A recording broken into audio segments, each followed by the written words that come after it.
En noviembre de 1968, The Beatles lanzaron un álbum que rompía con todo lo que habían hecho antes.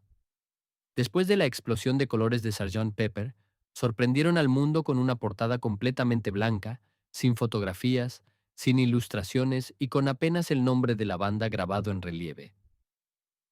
Pero lo verdaderamente sorprendente estaba en su interior.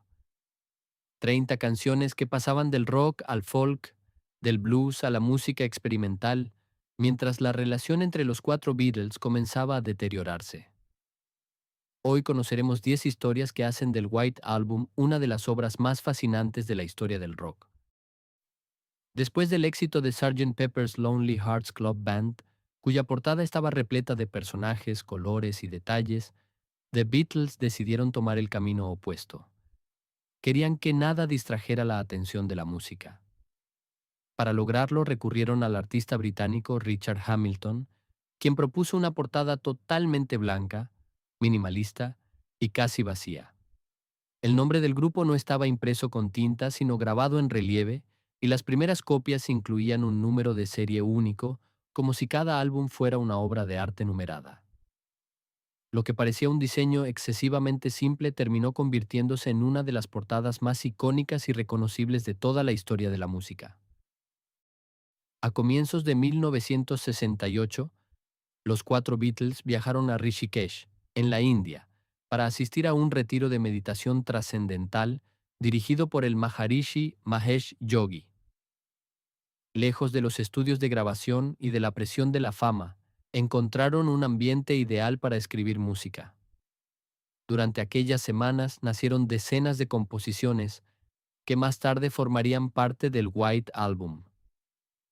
Canciones como Blackbird, Julia, Dear Prudence, Mother Nature's Son y muchas otras comenzaron a tomar forma en ese viaje. Aunque la estancia terminó rodeada de polémica y el grupo abandonó el retiro antes de lo previsto, la inspiración obtenida en la India fue tan grande que terminó definiendo la identidad del álbum. Las sesiones de grabación del White Album fueron muy diferentes a las de discos anteriores. En lugar de trabajar como un grupo unido, cada integrante empezó a concentrarse en sus propias canciones e ideas. Era común que uno de ellos grabara acompañado solo por músicos de sesión o por uno o dos compañeros, mientras los demás ni siquiera estaban presentes. A esto se sumó la presencia constante de Yoko Ono en el estudio, algo poco habitual hasta entonces y que aumentó la tensión entre los miembros de la banda. El ambiente era tan complicado que Ringo Starr decidió abandonar temporalmente el grupo, convencido de que ya no tenía un lugar dentro de los Beatles. Aunque regresó pocos días después, muchos historiadores consideran que fue durante estas grabaciones cuando comenzaron a aparecer las grietas que terminarían provocando la separación definitiva de la banda. Cuando George Harrison llevó While My Guitar Gently Weeps al estudio, sintió que sus compañeros no estaban mostrando demasiado interés en la canción. Frustrado por la situación, decidió invitar a un amigo muy cercano, Eric Clapton. Aunque era algo inusual que un músico ajeno a la banda participara en una grabación de los Beatles, Harrison insistió. La presencia de Clapton cambió por completo el ambiente del estudio. Los cuatro Beatles comenzaron a trabajar con mayor concentración y respeto, y Clapton grabó el inolvidable solo de guitarra que convirtió a la canción en un clásico. Curiosamente, el guitarrista pensó que su participación no sería acreditada, pero su interpretación quedó inmortalizada como uno de los momentos más memorables del álbum. A mediados de 1968, Paul McCartney leyó una entrevista en la que Pete Townshend, guitarrista de The Who, describía una de sus canciones como la más ruidosa y pesada que habían grabado. Paul aceptó el desafío y decidió componer un tema que llevara esa idea todavía más lejos. Así nació Helter Skelter. Durante las sesiones de grabación, los Beatles tocaron durante horas con un volumen ensordecedor, guitarras saturadas y una energía poco común para la época. El resultado fue una canción agresiva, caótica y llena de distorsión que, con el paso del tiempo, sería considerada por muchos como una de las precursoras del hard rock e incluso del heavy metal. Las tensiones dentro del estudio afectaban a todos los integrantes, pero quien más llegó a sentirse desplazado fue Ringo Starr. Mientras John, Paul y George discutían constantemente sobre arreglos y composiciones, Ringo comenzó a pensar que ya no era importante para la banda. Cansado del ambiente, tomó una decisión inesperada. Hizo las maletas y abandonó las sesiones de grabación. Durante su ausencia, algunas canciones fueron registradas con Paul McCartney ocupando la batería. Sin embargo, después de varios días, los otros Beatles le pidieron que regresara. Como muestra de bienvenida, decoraron toda su batería con flores antes de que volviera al estudio. Fue un gesto sencillo, pero suficiente para convencerlo de continuar con el grupo. Si hay una canción del White Album que sigue generando debate hasta el día de hoy, esa es Revolution 9. A diferencia del resto del disco, no tiene una estructura tradicional ni una melodía fácil de seguir. En su lugar, John Lennon y Yoko Ono construyeron una pieza experimental utilizando cintas reproducidas al revés, fragmentos de conversaciones, efectos de sonido y grabaciones manipuladas.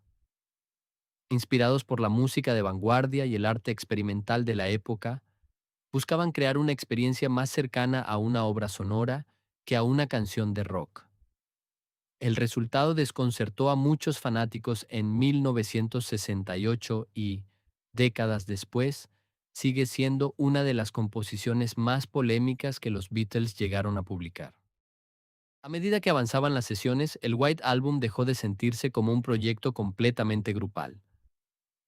John Lennon, Paul McCartney, George Harrison y Ringo Starr llegaban al estudio con ideas cada vez más personales y, en muchos casos, trabajaban en ellas casi por separado. Paul se inclinaba por melodías más elaboradas. John exploraba sonidos experimentales. George mostraba una madurez como compositor que hasta entonces había pasado desapercibida y Ringo aportaba canciones con un estilo mucho más relajado. Esa independencia hizo que el álbum tuviera una enorme variedad de estilos, pero también reflejó que los Beatles ya no funcionaban como la banda perfectamente unida que el público conocía. Escuchar el White Album es como recorrer varios discos al mismo tiempo. En apenas unas cuantas canciones, los Beatles pasan del rock and roll de Back in the USSR al folk íntimo de Blackbird, del ska de Obla Da a la intensidad de Helter Skelter, y terminan con la experimentación sonora de Revolution 9. Esa libertad creativa fue posible porque cada integrante llevó al estudio sus propias influencias y estilos musicales. En lugar de buscar un sonido uniforme, aceptaron esa diversidad como parte de la identidad del álbum. Precisamente por eso, muchos consideran que el White Album es el trabajo más impredecible y creativo de toda la discografía de los Beatles. Cuando el White Album llegó a las tiendas en noviembre de 1968, muchos críticos no supieron cómo reaccionar. Con el paso de los años, la percepción cambió por completo. Hoy es visto como uno de los álbumes más importantes de la historia del rock y una demostración del enorme talento creativo de los Beatles, incluso en medio de las tensiones que amenazaban con separar al grupo. Su influencia puede escucharse en artistas de prácticamente todos los géneros, desde el rock y el folk hasta el metal y la música experimental. El White Album no solo marcó una etapa decisiva en la historia de los Beatles, también demostró que una banda podía romper todas las reglas y seguir creando música inolvidable. Más de 5 décadas después, continúa sorprendiendo a nuevas generaciones y recordándonos que, a veces, detrás de una portada completamente blanca puede esconderse un universo entero de ideas. ¿Y tú?